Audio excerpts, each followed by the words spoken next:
Welcome to What is Going On for new thought from the edge of Om.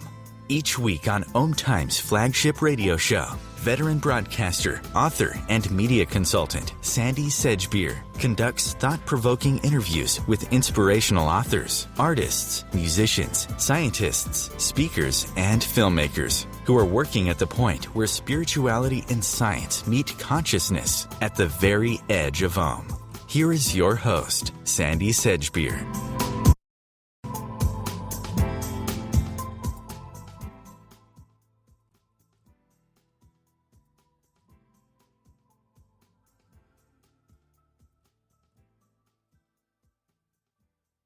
Artists, writers, and aspiring creators overcome those two difficulties than just about anyone on this planet. I'm talking, of course, about Julia Cameron, a writer who penned one of the most successful books on the creative process that has ever been written, and in the process became a muse to millions of creatives around the world. An active artist for more than 3 decades, Julia Cameron is a teacher, author, playwright, novelist, filmmaker, composer, and journalist who doesn't seem to have any problem starting and finishing creative projects. In addition to her seminal work, The Artist's Way, A Spiritual Path to Higher Creativity, soon to be available in a 25th anniversary edition, Julia's prolific output includes dozens of self-help books, short stories, essays, novels, plays, musicals, and screenplays. And now, with her latest book, It's Never Too Late to Begin Again, Discovering Creativity and Meaning at Midlife and Beyond, she turns her eye to a segment of the population which undoubtedly has more time to be creative, but, ironically, is often reluctant or intimidated by the creative process. Julia Cameron, welcome. Thank you, Sandy. It's good to be here. Julia, you started your journalism career at the Washington Post and then on Rolling Stone. Had you always wanted to be a writer? Yes, I started writing, I would say, when I was about 12. I got a crush on a boy named Peter Mundy, and I wanted to attract his attention. So I thought, I'll just write a short story. And I did, and Peter fell for Peggy Conroy instead of me, but I fell for writing. It didn't put you off writing then? No. Now, I read that you wrote The Artist's Way out of anger. What were you angry about?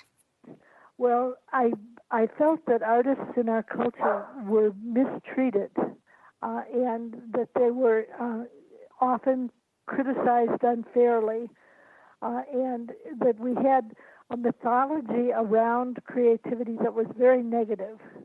You know, we believed that there were only a few people who were creative, and I believed, no, we're all creative. So it was sort of, I wanted to write a manifesto, and I think I did. Did you have any idea that it was going to be as successful as it has been? Well, when I wrote it, I thought I was writing it for me and about 12 friends. And now, of course, it's gone out to 4 million people, so it touched a chord in the culture as a whole. Now, was that intimidating in itself? Did that make you feel, wow, I don't know if I'm ever going to write another book as successful as that? Well, I had a literary agent who said to me, everybody gets one blockbuster book and no more. So she sort of broke the news to me that I would never have another success as big as The Artist's Way. What I found was that I got a loyal readership that moved with me book to book. Not maybe to the tune of 4 million books, but certainly to a respectable number of books. Well, of course, you know, the anger that drove that book, you tapped into a wellspring, you know, that many, many people were feeling the same way. Creativity is so important, and I think people were just bursting, you know, for help on how to become creative. Well, I felt like when I said we're all creative, just try a few simple tools, people were delighted at the simplicity of my approach, which actually is sort of a radical simplicity, and it comes from my own path. I don't think that The Artist's Way is a theoretical book. I think it's an experiential book. Now, what inspired you to write It's Never Too Late to Begin Again? Well, I'm 68 years old, so I am exactly the demographic to which I was writing. And what I found was that I was surrounded by people who didn't know how to get started again. They had dreams that they were waiting until they were retired to fulfill, and then when they retired, they suddenly found themselves stymied. I have all the time in the world, but none of the initiative. What do you think, beyond initiative, what are the things that most stop people from trying to write? From trying to write, I think it's a mythology that we have that says there are only a few good writers, and writing is difficult. And I wrote a book called The Right to Write, which argued again that writing was actually simple. As Natalie Goldberg says in her book, Writing Down the Bones, you just do it. Self-doubt and, I found, perfectionism, both are big blocks for many would-be writers, aren't they? Yes, when I teach, I say, how many people here think they have an issue with perfectionism? And the hands go shooting into the air, and it's virtually the whole class.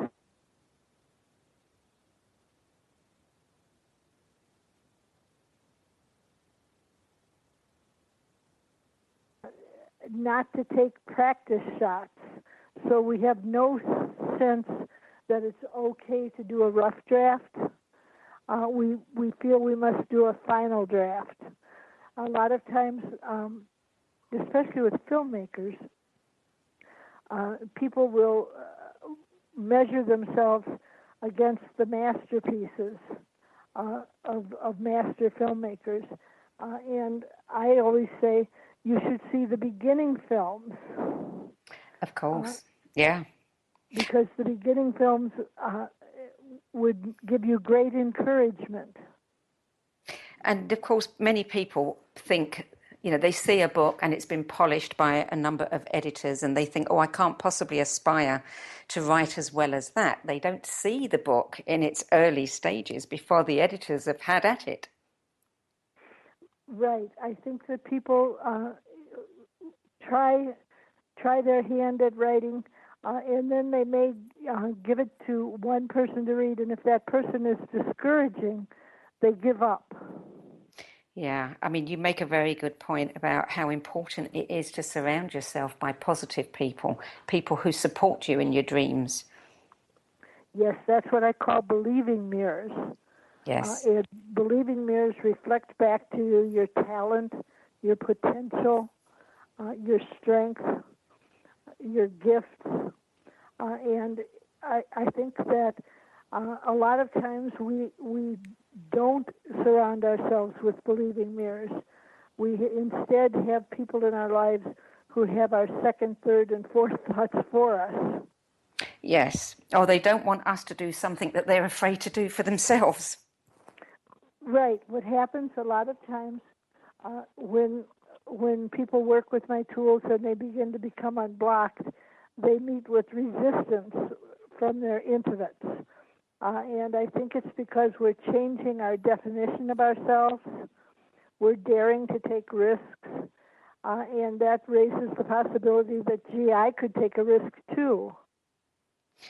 Now, of course, It's Never Too Late to Begin Again really works for anybody, not just retirees. But when it comes to retirees, they are the people that often struggle a great deal with structure, having had so many years of structure, going to work, running a business, whatever, having their days planned out, suddenly having nothing to do, rather than giving them the freedom to write, often paralyzes them, doesn't it?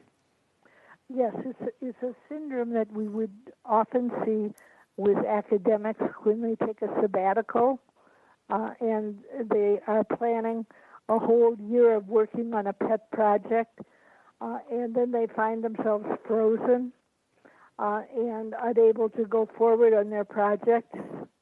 And I think that the same thing is true with people who are newly retired.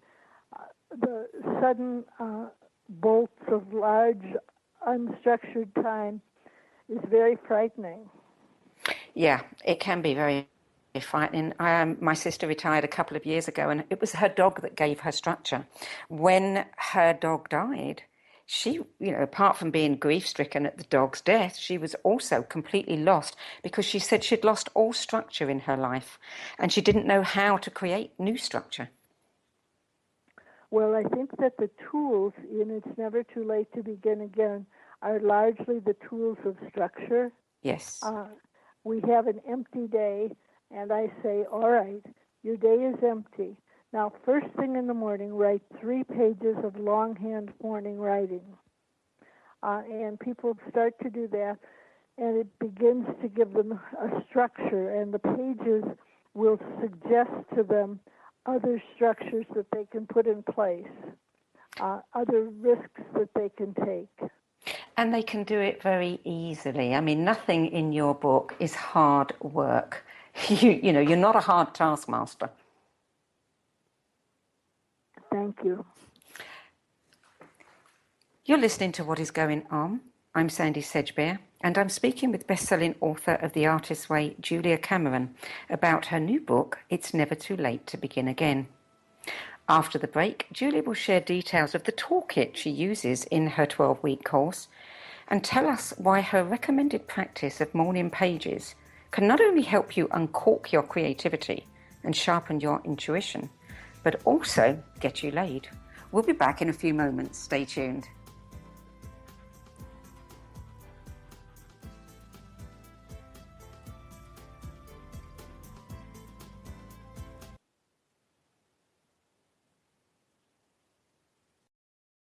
You're listening to OTR FM, part of the IOM radio network.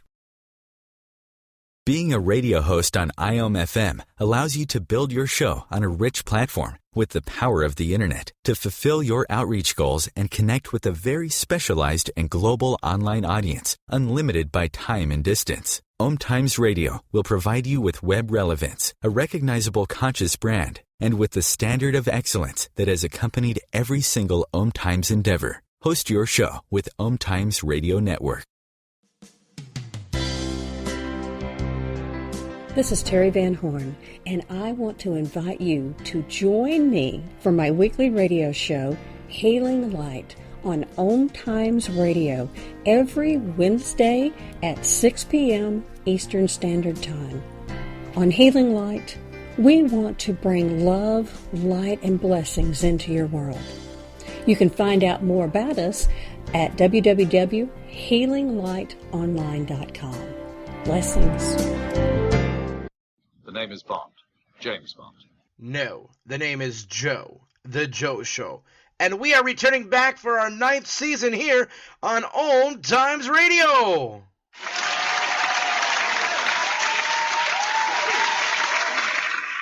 So tune in every Wednesday night, 9 p.m. Eastern, 6 p.m. Pacific, on OMTimes.com/mobile. You can take us wherever you go. Yeah! Are you trying to get from point A to point B and need a little advice? Connect with the counselors at OMTimes Advisors. Whether you're looking for a life coach or a spiritual intuitive, the advisors participating at advisors.omtimes.com were carefully chosen based on their gifts, skills, and professionalism. OMTimes Advisors, connecting you with the best advisors in the business. You're listening to OTR FM, part of the IOM radio network.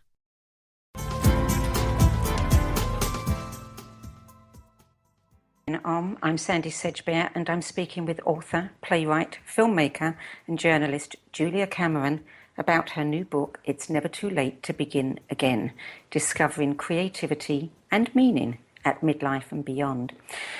Julia, the toolkit that you offer in It's Never Too Late is specifically designed to energize and activate creative energies.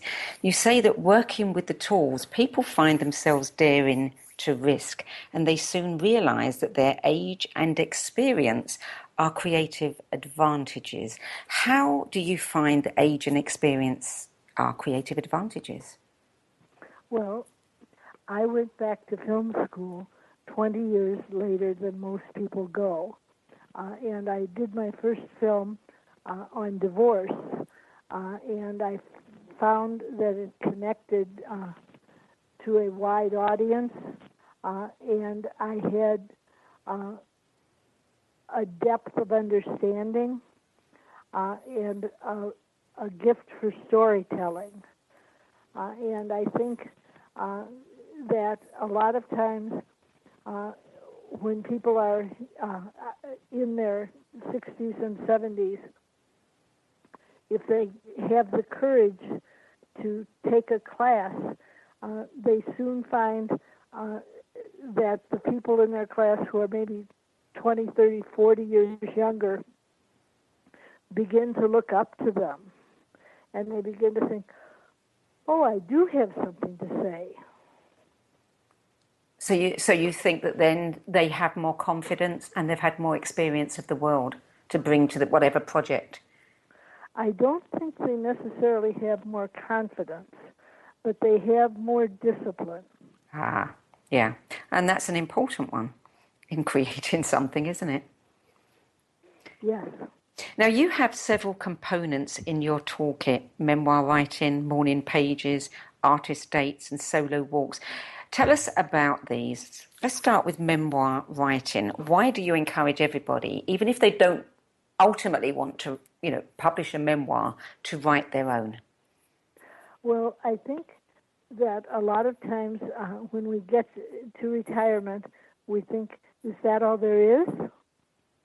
And what I say is, explore what interests you. Go back in your life and look for clues and cues. And people say, oh, Julia, my life is so boring. But we've divided our life into 12 segments, and we ask questions in each segment so that people very quickly find themselves responding with interest and saying, hey, my life wasn't so dull after all.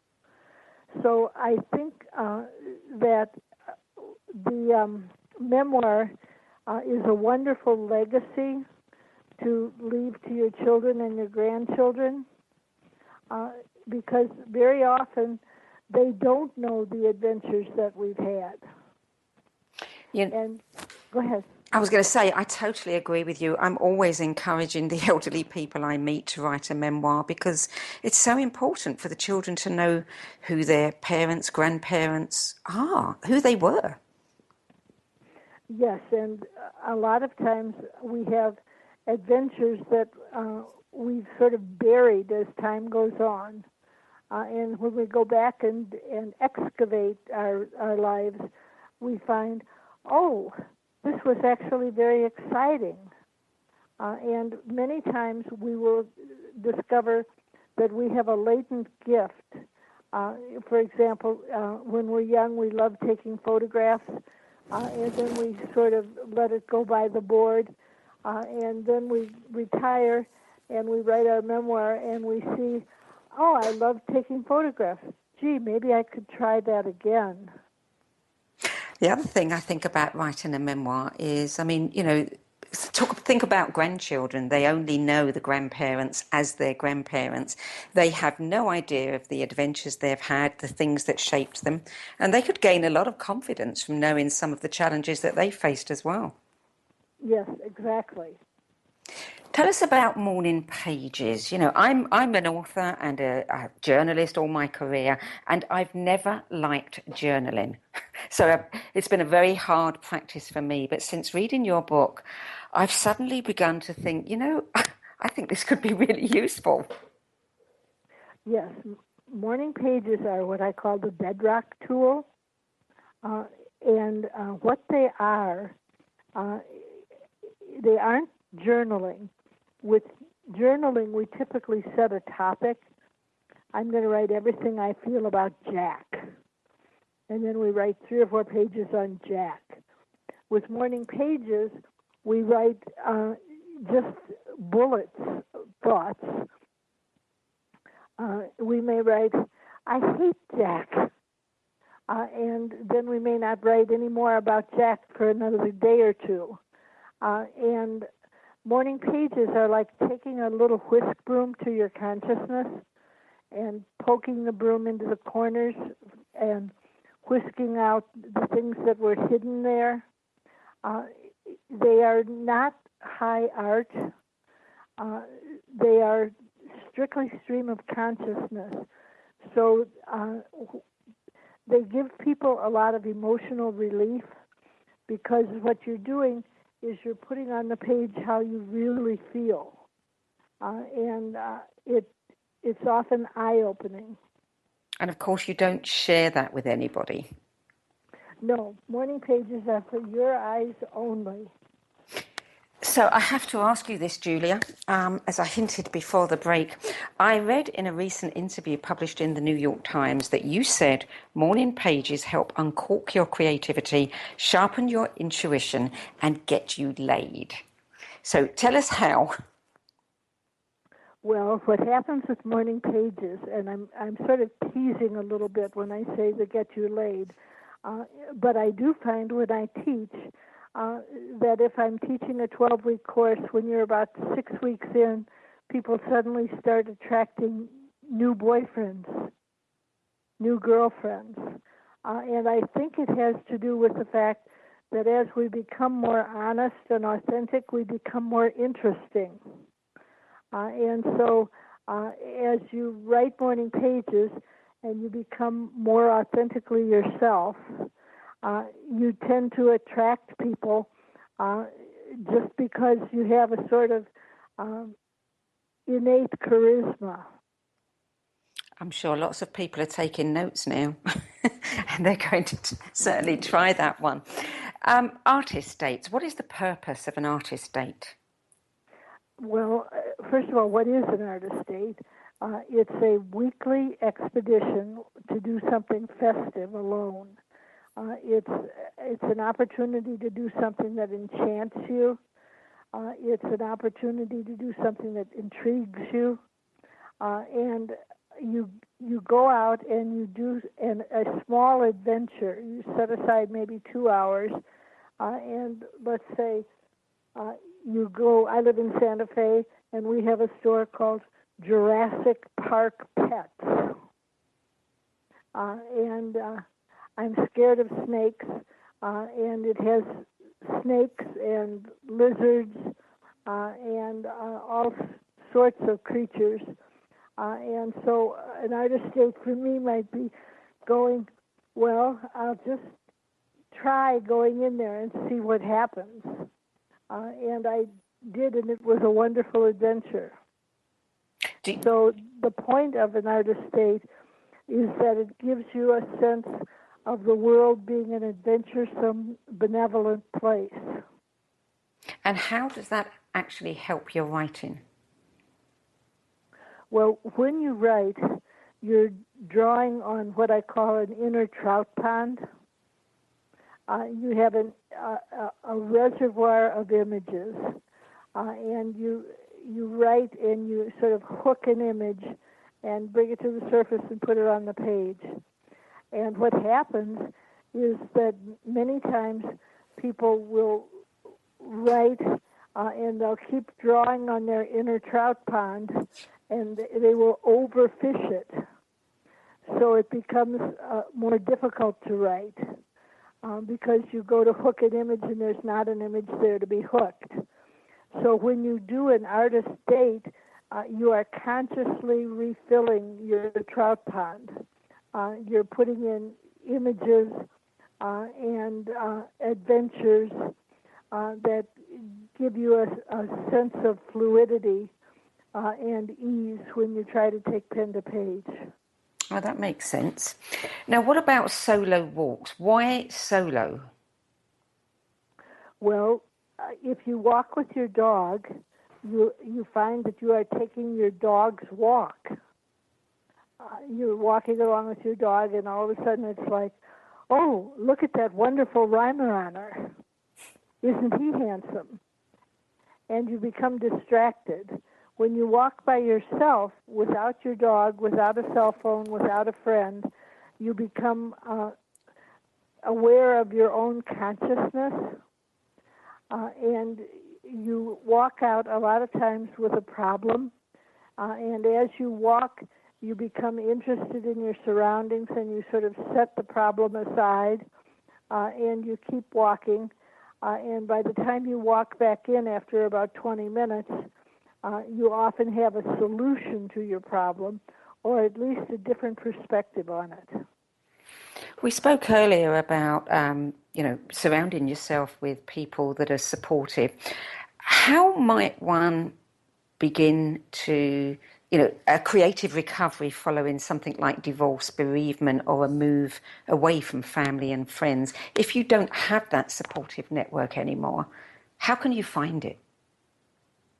Well, here's where I think it's a wonderful idea to forge an Artist's Way cluster.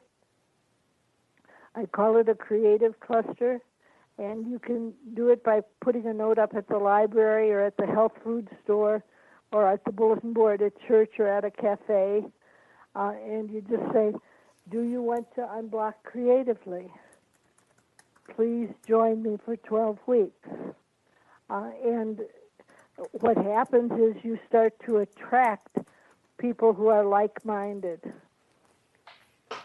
You're listening to What is Going On. I'm Sandy Sedgbeer, and I'm speaking with author, teacher, and filmmaker Julia Cameron about her new book, It's Never Too Late to Begin Again. After the break, Julia will share some real-life success stories from It's Never Too Late. We'll be back in a few moments, so don't go away.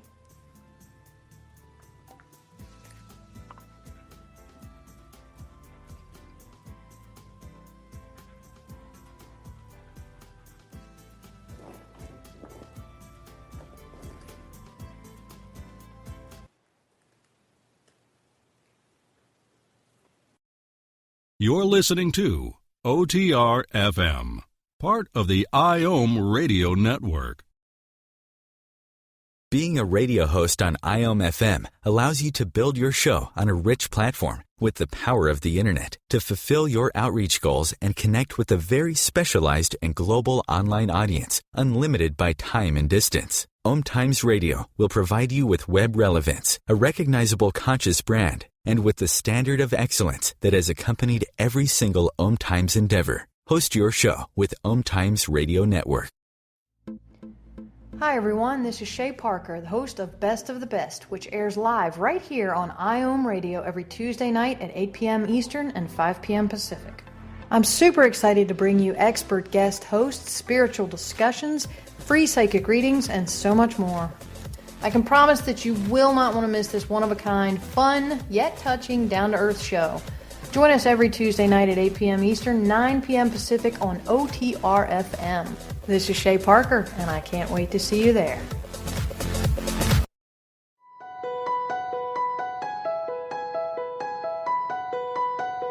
Hello, I'm Miriam Knight of New Consciousness Review, inviting you to my new show where I interview the rising stars of the conscious awakening. We'll explore the many faces of consciousness in action and intriguing perspectives on life, the universe, and everything in between. Join us each Wednesday at 2 p.m. Eastern on the Rising Stars Show. Have you ever wondered how to change your love paradigm? The secret key is finding a love partnership, not just a regular connection. How do you find these?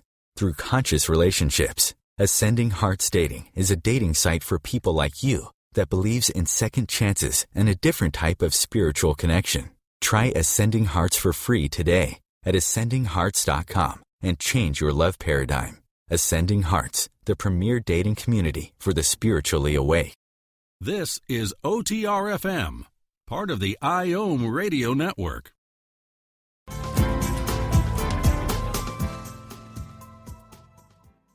I'm Sandy Sedgbeer, and my guest is Julia Cameron, author of the best-selling book, The Artist's Way. Julia, you share many stories in It's Never Too Late of retirees who discovered new artistic pursuits and passions after doing your 12-week course. Can you share some of your favourites with us? Well, I think, first of all, of a woman named Laura. Laura lives in Chicago. She's a tall, blonde, 68-year-old. And when she did her memoir, she found herself writing about the joy she had had as a youngster in ballet class. And that made her think, oh, maybe I love to dance. So she signed up for ballroom dancing, and she soon discovered that dancing made her very happy, and she had been about 20 pounds overweight, and she started dancing 3 times a week, and when she did, she shed the extra weight and became even more beautiful. So I would think of Laura would be one person. Another person I would be thinking about is a man named Barry. And Barry did his memoir and discovered that he had loved photography. And now he was retired, and he started exploring life with a digital camera and with doing Photoshop. And he had often admired classical paintings, and when he started working with his photography, he began to manipulate the images so that they more closely resembled classical paintings, and they have great beauty, and he posts them on Facebook. What, of all the people that you've met, taught, coached, who's impressed you the most with their passion, diligence, ingenuity, or creative output? I would say Sonia Choquette. You may be familiar with her name. Yes, yes. Sonia is a very well-known psychic, and when I met Sonia, it was 25 years ago, and I had started to have what I would call psychic experiences, and I went to a therapist and said, make them stop. And he said, don't be scared. Don't you know anyone who's psychic and comfortable? So I went to Sonia, and I said to her, I've been struck psychic, and I want it to stop. And she said, well, it won't stop, but what we can do is make you more comfortable. So she became my mentor and sort of walked me out of the closet a little bit as a psychic. And I went home from my first meeting with her and sat down at my computer, and I heard, ask Sonia about the book.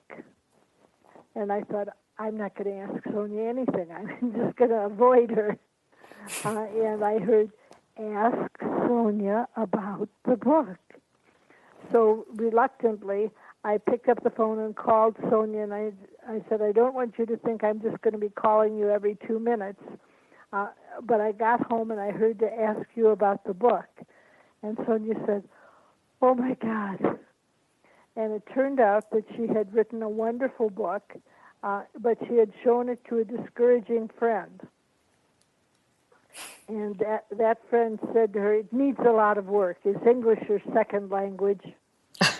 And Sonia was crushed.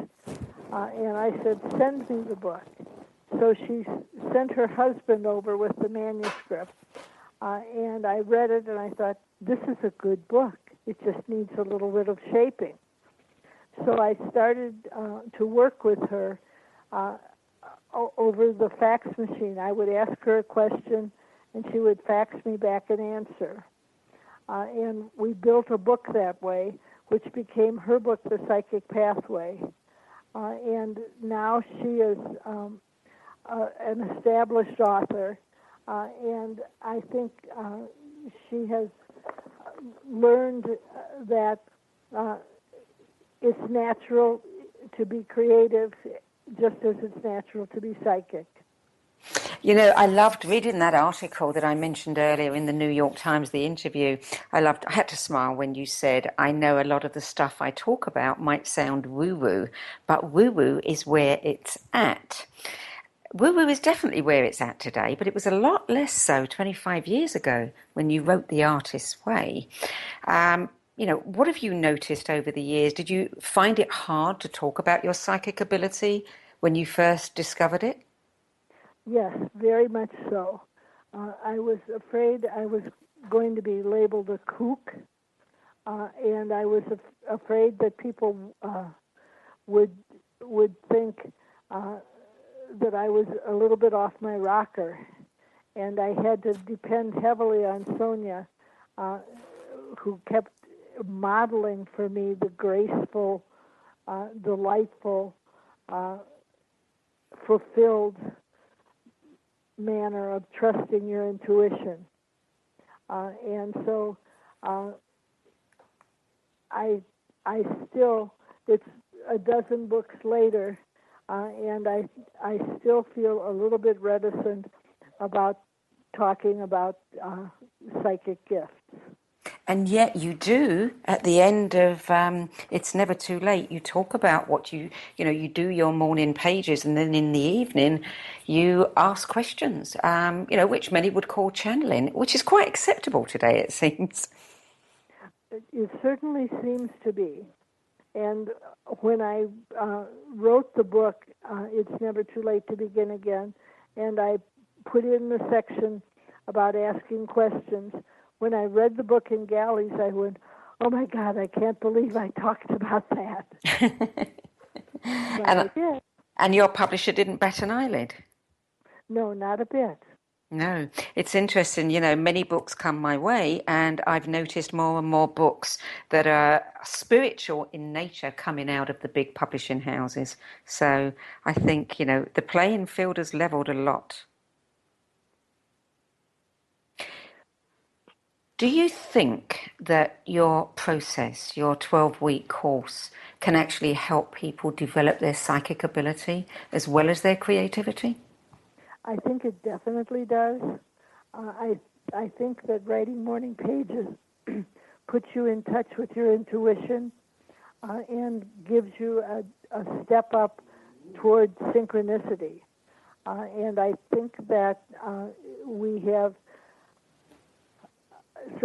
I've been told that morning pages are the portal to faith. And I would say faith involves intuition. That's interesting. I think you're absolutely right. Yes, I hadn't thought of it that way. So tell me about I'm sorry, I completely lost my thread then. I was just thinking about what you said about faith. It reminded me of something else that you'd said about with some people, that you're talking to them about their God concept. Do you think the God concept gets in the way for some people in their creativity? Yes. I think that many of us have been raised with a punitive God, and we have a creativity myth, which we all know. It's a beautiful day in Eden. All of a sudden, uppity Eve reaches for an apple. She hands it to Adam, who is a hopeless codependent, and says, eat it, and he obediently does. And immediately there's a booming voice from the heavens, and they say, you're going to be punished. You're going to lead your life in pain and suffering. You are not even going to get along with each other anymore. So imagine what it would have been like if we had a different creativity myth. And if when Eve reached for the apple, the voice in the heavens said, far out, I made it red for a reason. Yeah, absolutely. If we had been taught that God would support our dreams instead of taught that we would be considered too big for our britches, I think we would have, I know we would have a much greater incidence of creativity. Have you had experiences, I'm sure you have, every writer I know does, of being in that zone when you're writing and the words just come through you, and afterwards you read what you wrote and say, where the heck did that come from? Well, I wrote a book that's actually 4 prayer books put together, and it's called Prayers to the Great Creator. And I read that book at night. And as I read the prayers, they're very hopeful and positive and daring. And I will read a prayer and I will think, who wrote that? Yeah, I know I've certainly experienced that. And that has to be, for me, it's some form of channeling. It's connection to some part of oneself that one doesn't normally connect to. And it becomes like a clear pathway, a bridge to something. Well, I think that this is what happens with the use of morning pages. I think that we connect to what you might want to call your higher self. It's an expansive self. It's a self that dares to dream. And I think that as you do pages, the pages will suggest risks. And you'll think at first, oh, I couldn't do that. And the pages will stubbornly insist again. And then you find yourself thinking, well, maybe I could try. And in the trying comes the breakthroughs. Do you think that all great works come through like that? You know, I've heard about singers, country and western singers, who say that, you know, songs just write themselves in their mind and they don't know where they came from. Do you think it's the same with every creative endeavor?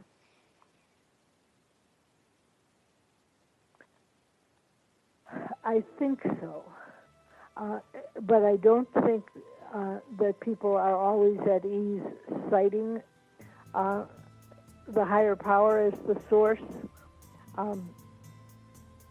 I think if you go back and look through the ages, you'll find that artists and composers routinely credit the higher power, but it's something we have a hard time doing in modern life. I agree with you, Julia. We'll be back in a few moments. You're listening to OTR-FM, part of the IOM Radio Network.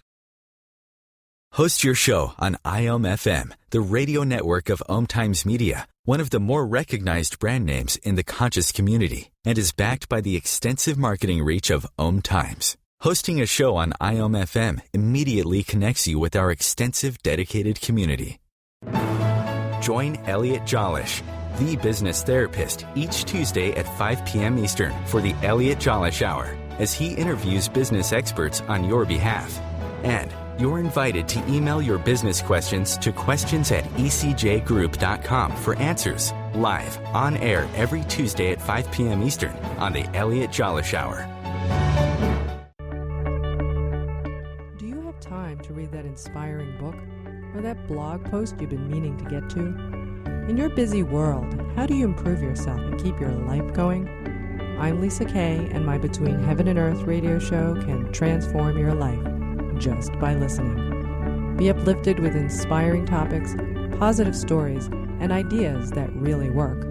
Between Heaven and Earth Radio is conscious living for your soul, every Wednesday at 4 p.m. Eastern Time. OMTimes Magazine is one of the leading online content providers of positivity, wellness, and personal empowerment. A philanthropic organization, their net proceeds are funneled to support worldwide charity initiatives via Humanity Healing International. Through their commitment to creating community and providing conscious content, they aspire to uplift humanity on a global scale. OMTimes, co-creating a more conscious lifestyle. This is OTR-FM, part of the IOM Radio Network.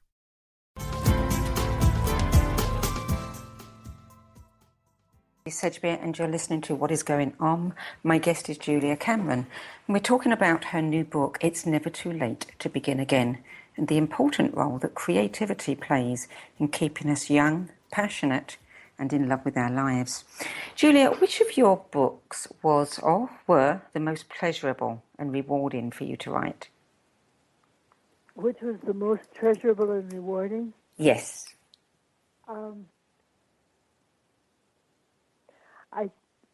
I think I would say The Right to Write. I loved writing that book. I felt like I had a great deal to share with other writers. I felt passionate. A friend had just written a book called For Writers Only, and I read her book and it made me furious because it went along with the mythology that there are only a few good writers. And I believed that if we unblocked people, we'd find many good writers. So I wrote The Right to Write as a sort of manifesto. You mentioned the word block there. This is obviously writer's block, you know, everybody's heard of it. Probably everybody's experienced it at some point or another. Do you get writer's block? Yes. What do you do to unblock? I keep writing morning pages. And I go through periods where the pages seem stupid to me, redundant, aggravating, but I have learned to keep on writing through that. I've learned that I have a censor whom I call Nigel.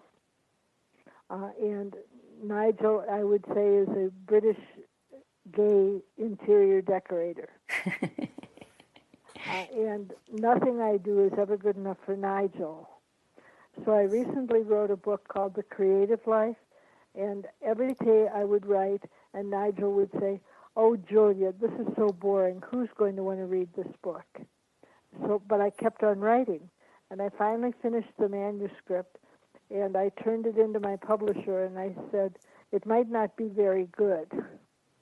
And he read the book and called me up and said, "It's one of the best books you've ever written.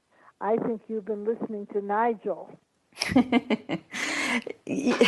You know, there's you talk about him having a British accent. I mean, the British accent is the worst for sounding critical.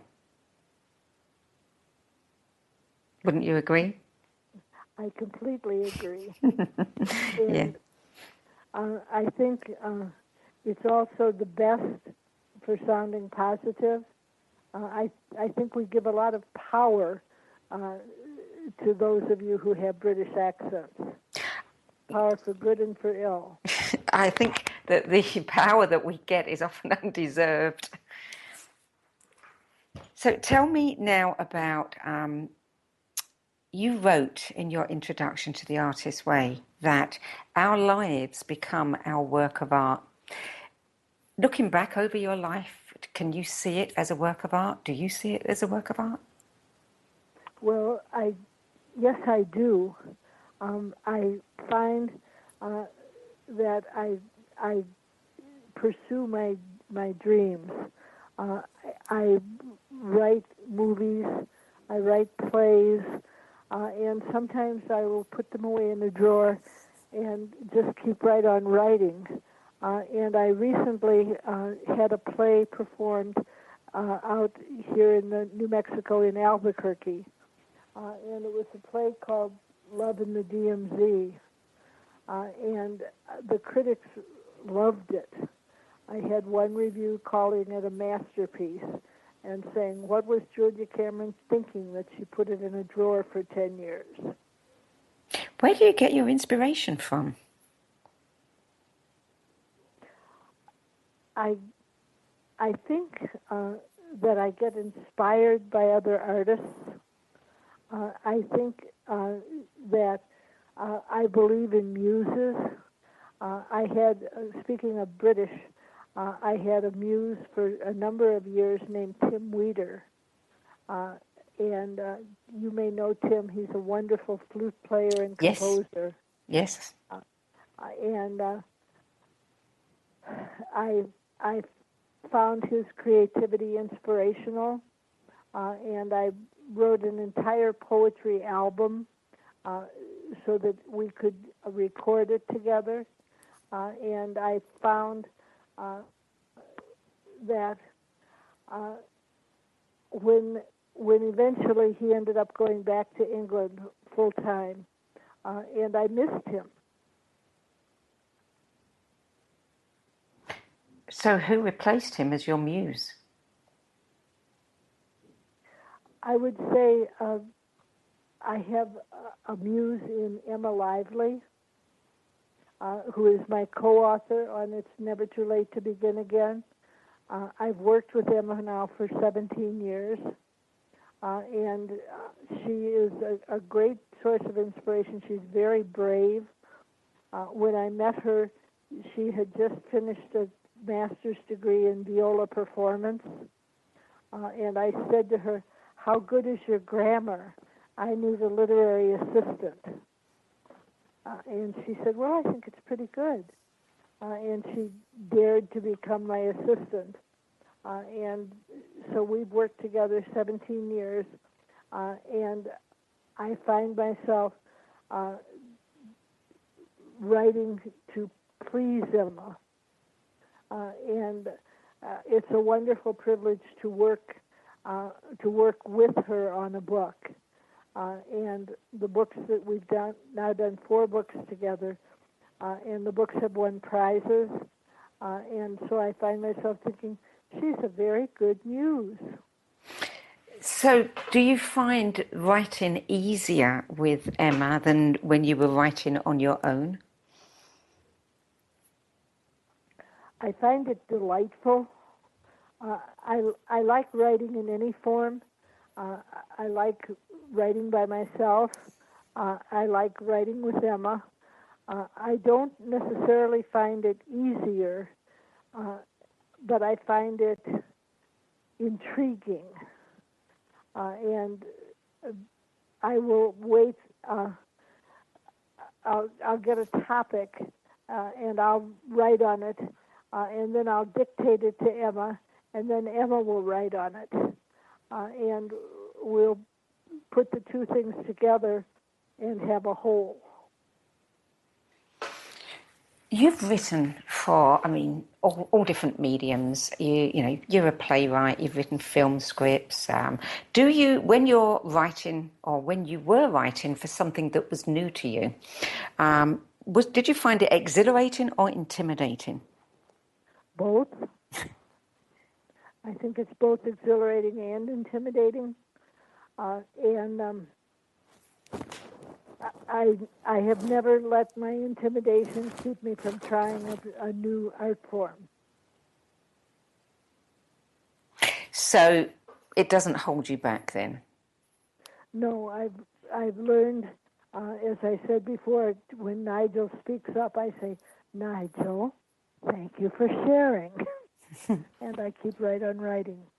So many writers tell me, and I've experienced this myself, when you've got a deadline, you'll start cleaning the desk, cleaning the oven, putting your pencils in order, sharpening things, all of these mindless tasks, anything to stop yourself from having to sit down and actually write. Did you ever experience that before you developed your own process? Well, I think that I was very lucky that in 1978 I met 2 people who said to me, "Just try letting a higher power work through you." And I thought, what if he doesn't want to? But I wrote a little sign and put it by my writing desk.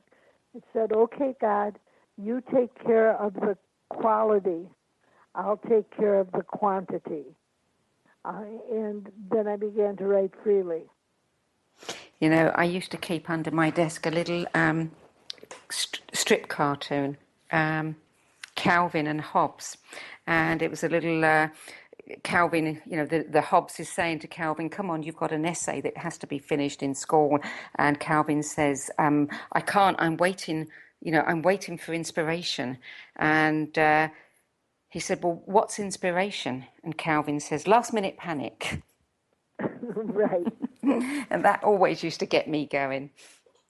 Julia, before we close the show, How does it feel to know that you have become a muse to millions of creatives around the world? Well, it's a little bit startling. I just went through a jump forward in terms of visibility. The New Yorker wrote an article about me, and New York Magazine wrote an article about me, and the New York Times wrote an article about me. And I found myself thinking, oh, who am I before, during, and after all of the attention? It comes back down to I teach. Is that how you see yourself, as a teacher, not a writer? I see myself as both. I'm careful to juggle enough time to do my personal writing, and I'm careful not to over-teach. I teach about once a month, and if I teach too much, I get tapped out. So I have to be vigilant to refill my own creative well. Julia Cameron, you are an inspiration to many. Thank you so much for joining me today. It's been a pleasure to speak with you. Thank you. It's been a pleasure to speak with you, too. Thank you. Bye-bye, Julia. Bye-bye. It's Never Too Late to Begin Again, Discovering Creativity and Meaning at Midlife and Beyond by Julia Cameron and Emma Lively is available at Amazon, Barnes & Noble and all good bookstores. For more information about Julia, visit her website, juliacameronlive.com. Well, that's it for this week, I'm afraid. All we have time for. The theme tune for the show is from an original song called Searching by Grammy Award-winning producer Barry Goldstein. I'm Sandy Sedgbeer. Thanks for being with me today. I look forward to being with you at the same time next week. Till then, it's goodbye from me.